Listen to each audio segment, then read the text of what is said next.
சரண் Krishna YouTube சேனலுக்கு உங்களை அன்புடன் வரவேற்கின்றேன். உங்கள் குலதெய்வம் உங்கள் வேண்டுதலை எப்படி ஞாபகப்படுத்தும் அப்படிங்கிறத பற்றி தான் இந்த வீடியோவில் தெளிவாக நம்ம பார்க்க போகிறோம். நம்ம சேனலில் உள்ள வீடியோவை ஃபஸ்ட் டைம் நீங்கள் பார்க்குறீங்க அப்படின்னா மறக்காமல் நம்ம சேனலை சப்ஸ்கிரைப் பண்ணி வச்சுக்கோங்க. நம்ம சேனலில் தொடர்ந்து குலதெய்வ பதிவுகள், ஆன்மீக தகவல்கள் வந்து கொண்டே இருக்கும். வாங்க வீடியோக்குள்ளே போகலாம். ஒவ்வொரு குடும்பத்திற்கும் ஒரு குலதெய்வம் அப்படிங்கிறது இருக்கும். அந்த தெய்வத்திடம் நம்ம போய் எப்படி வேண்டும், கடவுளே எனக்கு இந்த ஒரு விஷயம் நடந்தா நான் கோவிலுக்கு இதை செய்கிறேன், இல்லை நான் உனக்கு இந்த விஷயங்கள் நான் செய்கிறேன் அப்படிங்கிற வேண்டுதல் வைப்போம். ரெண்டாவது முறை நம்ம வீட்டில் ஏதாவது எனக்கு இந்த விஷயம் எனக்கு கண்டிப்பாக நடக்கணும் அப்படின்னு சொல்லி நாணயம் முடிஞ்சு வச்சு வழிபாடு செய்வோம். இப்படி பல வழிபாடுகள் நம்ம குலதெய்வத்திற்கு செஞ்சுக்கிட்டு தான் இருக்கும். அப்படி குலதெய்வத்திடம் நம்ம ஒரு வேண்டுதல் வைக்கிறோம். அந்த வேண்டுதல் குலதெய்வம் நமக்கு நிறைவேற்றி கொடுத்து விட்டது. அப்போ நம்ம செய்கிறேன்னு சொன்னதை நம்ம குலதெய்வத்திடம் செய்ய வேண்டும்.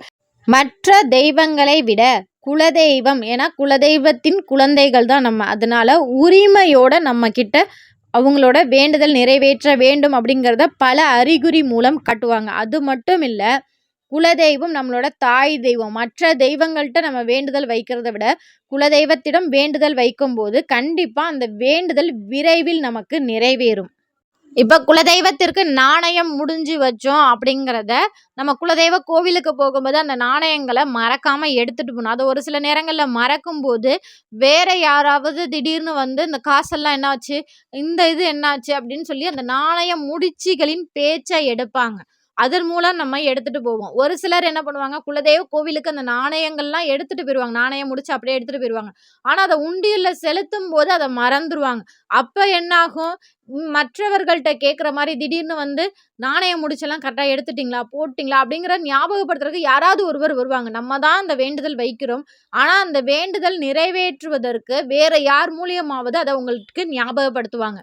ரெண்டாவது விஷயம், நான் எனக்கு இந்த ஒரு வேண்டுதல் நிறைவேறிடுச்சுன்னா குலதெய்வத்திற்கு படையல் போடுறேன், மணி வாங்கி கட்டுறேன், அது மட்டும் இல்லை குலதெய்வ எல்லைக்கு நான் இந்த ஒரு பொருள் வாங்கி தரேன் அப்படிலாம் நம்ம ஒரு வேண்டுதல் வைக்கும்போது அதை நம்ம மறந்துட்டாலோ, இல்லை நம்ம வேண்டுதல் நிறைவேறிய பிறகு இதை நம்ம அடுத்த வருஷம் செஞ்சுக்கலாம், இல்லை இந்த வேண்டுதல் வைத்ததே நம்ம மறந்துட்டாலோ கண்டிப்பாக குலதெய்வம் பல ரூபங்களில் நமக்கு ஞாபகப்படுத்தும்.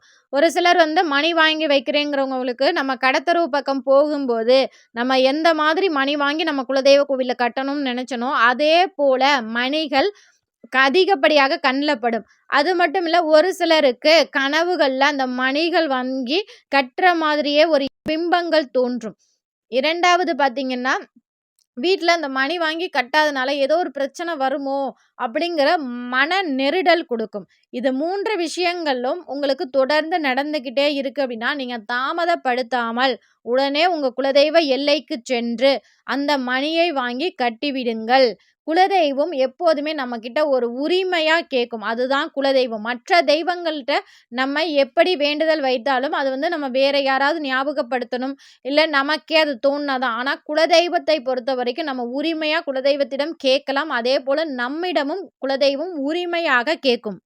எனக்கு இதை பண்ணு அப்படின்னு சொல்லி குலதெய்வம் உரிமையாக தன்னுடைய குழந்தைகளிடம் கேட்பது நம்ம குடும்பத்திற்கு குலதெய்வத்தின் பரிபூரண அருள் இருக்கு அப்படிங்கிறத உணர்த்துகின்றது. மூன்றாவது விஷயம் என்ன அப்படின்னு பார்த்தீங்கன்னா, இது வந்து ஒரு உண்மை சம்பவம். ஒரு அம்மா இருக்காங்க, அவங்களுக்கு அப்பா இல்லை, 3 பசங்க.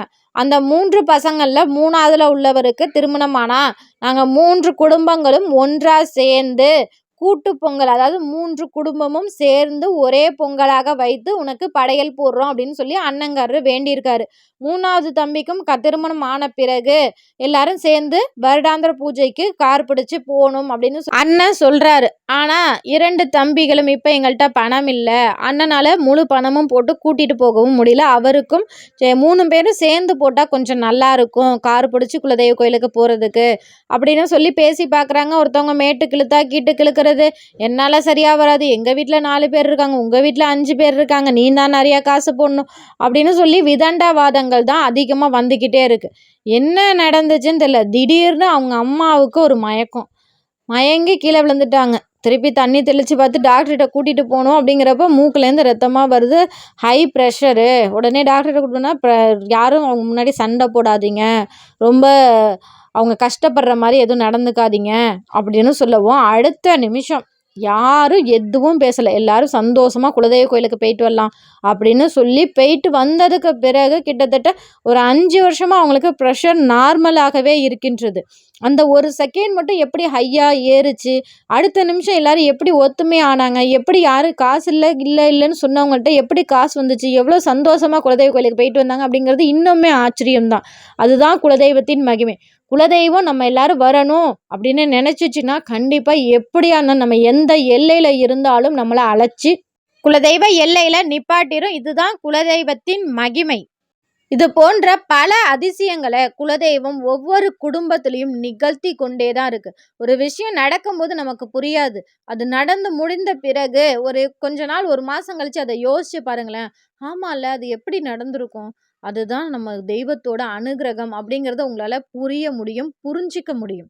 இது போன்ற விஷயங்கள்லாம் உங்க வாழ்க்கையிலையும் நடந்திருக்கு அப்படின்னா மறக்காம இந்த வீடியோக்கு ஒரு லைக் பண்ணிருங்க.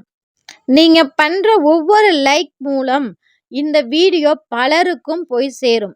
பலருக்கும் சேரும்போது குலதெய்வம் அருமை தெரியாதவர்கள் கண்ணில் இந்த வீடியோ படும்போது அவர்களும் அவங்க வாழ்க்கையிலும் இது போன்ற விஷயங்கள்லாம் நடந்திருக்கலாம். இனி வர காலங்கள்லையாவது அவங்க வருடாந்திர பூஜைக்கு அவங்க குலதெய்வ கோவிலுக்கு சென்று அவங்க குடும்பமே சுபிட்சமாக மாறட்டும். மற்றொரு உண்மை சம்பவம் என்ன அப்படின்னு பார்த்தீங்கன்னா, குலதெய்வ கோவிலுக்கு போகிறாங்க. ஒரு அக்கா, 2 தம்பிகள். தம்பிக்கு 2மே பெண் குழந்தை, அண்ணனுக்கு ஒரே ஒரு பெண் குழந்தை இருந்தது. அக்காவை கட்டி கொடுத்துட்டாங்க. தம்பிக்கு 2 பெண் குழந்தை போதும் அப்படின்னு முடிவு பண்ணிட்டாங்க. ஆனாலும் அண்ணனுக்கு ஒரு நெருடல்.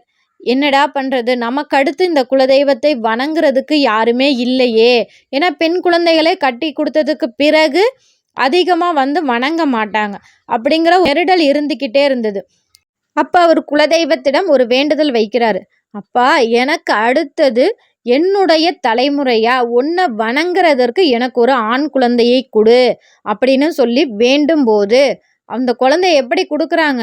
கரெக்டாக அந்த வருடாந்திர பூஜை எப்போ நடக்குமோ, இப்போ தைப்பூசம் அன்று வருடாந்திர பூஜை அவங்களுக்கு குலதெய்வ கோவிலில் நடக்குது அப்படிங்கிறப்ப தைப்பூசத்துக்கு நாள் தான் அவங்க குலதெய்வ கோவிலுக்கு கிளம்புவாங்க. அந்த நாள் அன்று அவர்களுக்கு ஒரு ஆண் குழந்தை பிறக்கின்றது.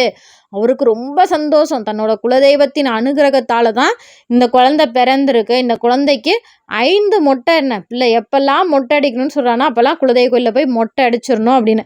ஆனால் அந்த குழந்தைக்கு என்ன, ஒரு ஸ்டேஜ் வர வரைக்கும் தான் பசங்க மொட்டை அடிப்பாங்க. அதற்கு பிறகு மொட்டை அடிக்கிறனாலே ரொம்ப யோசிப்பாங்க.